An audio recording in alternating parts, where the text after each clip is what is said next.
A seed of corruption has taken root. Flame! We're going to die! Who burnt my books? Keep your mouths shut. Who is that youth, Spare Kite? Tonight, more precious. We shall prepare the Erling. Gormenghast, Monday at 9 on BBC Two. The new issue of the Radio Times contains features and previews on forthcoming BBC programmes, together with complete listings for all major television channels. The Broadcasting Standards Commission has upheld a complaint of unwarranted infringement of privacy by Mr Cornelius Kennedy about 10 by 10 New Directors Photo U, broadcast by BBC Two on the 27th of July 1999. The Commission noted the BBC's apology for the inclusion in the programme of secretly recorded footage of Mr Kennedy using a photo booth. It found that the recording of the footage and its inclusion in the programme without his knowledge or permission had unwarrantably infringed his privacy. Accordingly, the complaint was upheld. A full copy of the adjudication can be obtained by sending a stamped addressed envelope to the Broadcasting Standards Commission, 7 The Sanctuary, London SW1P 3JS. A copy of the summary will be available on the Commission's website at www.bsc.org.uk.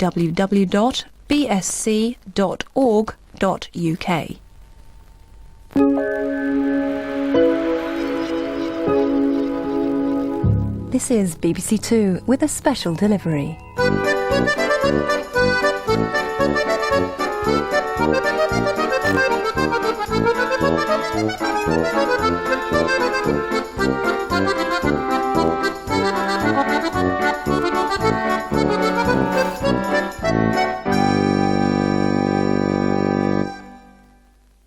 The first 20 years of the century were the heyday of the postcard. With same-day delivery, people relied on postcards for making arrangements. How are you feeling after last night? Feel up to a good rousing waltz this evening? We'll be out at 7 p.m. My dear Claire, it is very dark here. We have had to have the gas lighted, though it is only 10 o'clock. We should be glad to see you all tonight. We'll come if it looks fine. Not if it looks cloudy, but if it looks fine, we'll come then for Lodge Park. The messages on the back deal with every aspect of everyday life. Sir, very highly satisfied with the ferret. Yours truly, Thomas Pitt. Dear Mother, Elsie's been successful in both exams and for the organ has won honours. You'll be in the papers next week. This is where we had our supper the Sunday night we were in London. It cost £1.11 for 5 persons. Mr. Larson was staying, the cheese man.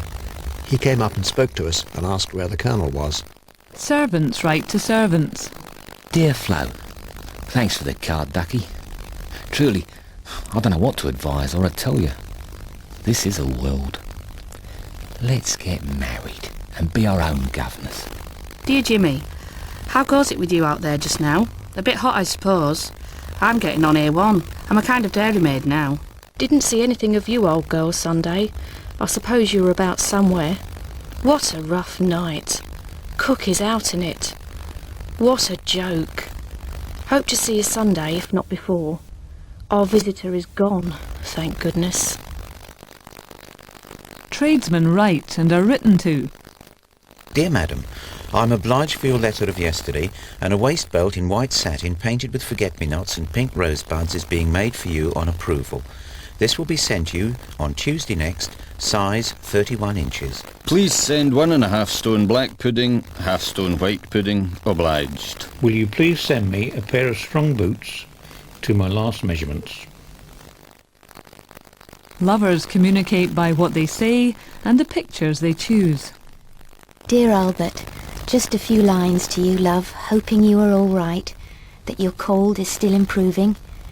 Well, Ducky, I have been dreadfully downhearted again today, so I'm going with Annie to the pictures to see if it will cheer me up a bit. But I fancy my mind will be with you. Never mind, it will be soon Easter, then I can have you to myself again. With my very best love to you, chicken. I'm yours forever. Dear Eileen, I shall take you at your word and come down for a weekend shortly. I cannot live long here without seeing you. But the worst of it is, Alice will hang on so. Dear Ruby, will you please meet me on the corner of Holbeck Row on Sunday morning, and I'll give you a suck of my toffee apple? Do you like this position? If so, we can see if we can do likewise. Roll on Sunday. And just as with the telephone, things can get pretty emotional. Dear Nell, what the deuce does Mrs. K know about my doings, whether I have what you say or not? I never said the things accused of about Hall. It is entirely faked up. And as to the whiskey, in the extreme. I am coming home tomorrow and may call. Especially if there's I'm any... surprised at not having a letter from you. Don't you think you ought to write to me? I do. Will you please keep your feet out of my house in my absence and return the scarf pin which belongs to my husband? But in an age of landladies and servants, it was best to be cryptic if you wanted to be private. There was mirror writing and codes, and for the newly trained secretary, shorthand. Advertisers were quick to see the potential of the postcard. Just up in London for a few days. Weather is good. Sorry I have not written before about those electric lamps. The name of the one we use is the Robertson. As selling agents for Zog Limited in the British Isles, we have the pleasure to inform you that one of our agents will wait upon you in the course of a few days, when your esteemed orders for this and any other goods of our production will be greatly valued. Politicians used them, and they were a method of seeking employment for the music hall artiste.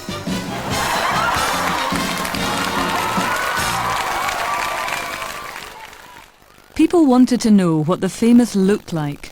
Dear Jack and Louise, I was much pleased with both of your nice letters. Look well at Kitchener, and both tried to be as good and as brave as he has proved. Your loving Grandpa. Winston Spencer Churchill forever.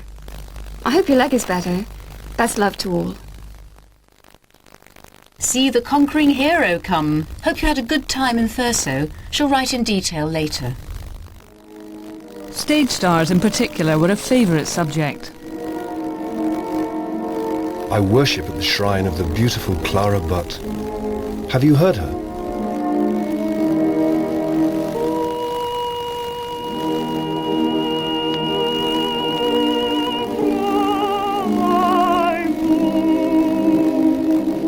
Pin-ups of the time like Xena and Phyllis Dare would spend more time posing for postcards than being on the stage. Eventually, the cinema dictated the faces that were seen.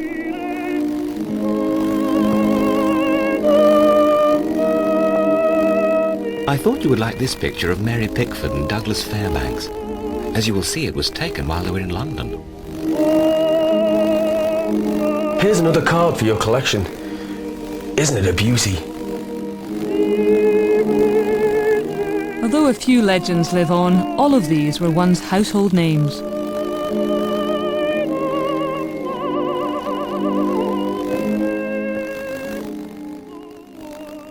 Appearing on postcards wasn't just for celebrities. Anyone could be on a postcard. HMS Jupiter, Portland.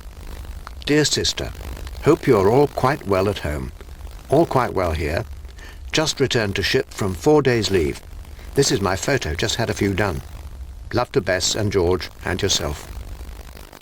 March 16th, 1909. Many thanks for the shamrock.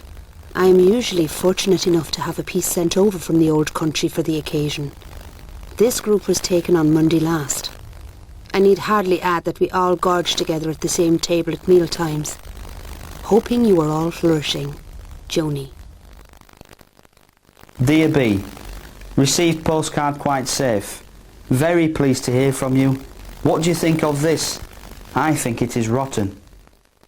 Here we are at last. Don't we look like three country joskins out for the day?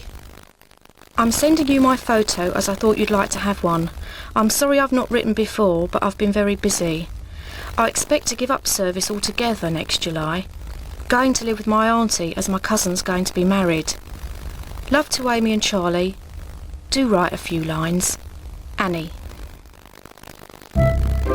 As people began to travel more, the early years of the century also saw the rise of the postcard we're most familiar with now. the way the traveller reports home. Darling M, just a line before class begins. The nuns did enjoy the concert. They laughed at the Barnum freaks until they could not do any more. Love, Polly. As promised, I'm sending you a postcard. Hope you're enjoying yourselves at home. We're having a fine time here. We have seen lots of flying machines, having splendid weather. Dear Mrs. Eames, we had a fine night crossing and did not meet with any submarines. This is a view of Dublin. If you look close, you will see me amongst the ruins. 12th of June, 1920. I'm enjoying life in a cafe, listening to an orchestra giving off the latest rags. No doubt you are all too busy to be bothered with such silly things. Yours, S. Kavanagh.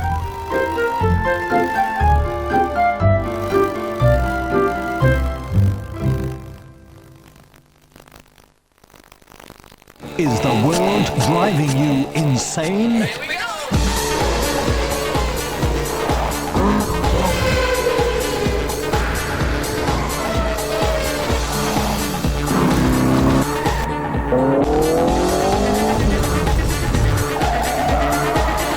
For fast, effective relief, Top Gear. The new series begins Thursday at 8:30 on BBC Two. Now on BBC Two, Jeremy Paxman with Newsnight. The Russians say they'll have total control of the capital of Chechnya in days. Is it time Europe stopped pretending it cares about the war there?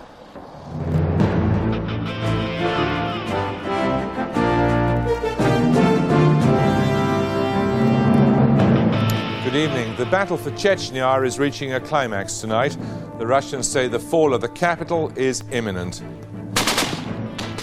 Are the protests of the rest of Europe now seen for the empty gestures they always were? Scientists have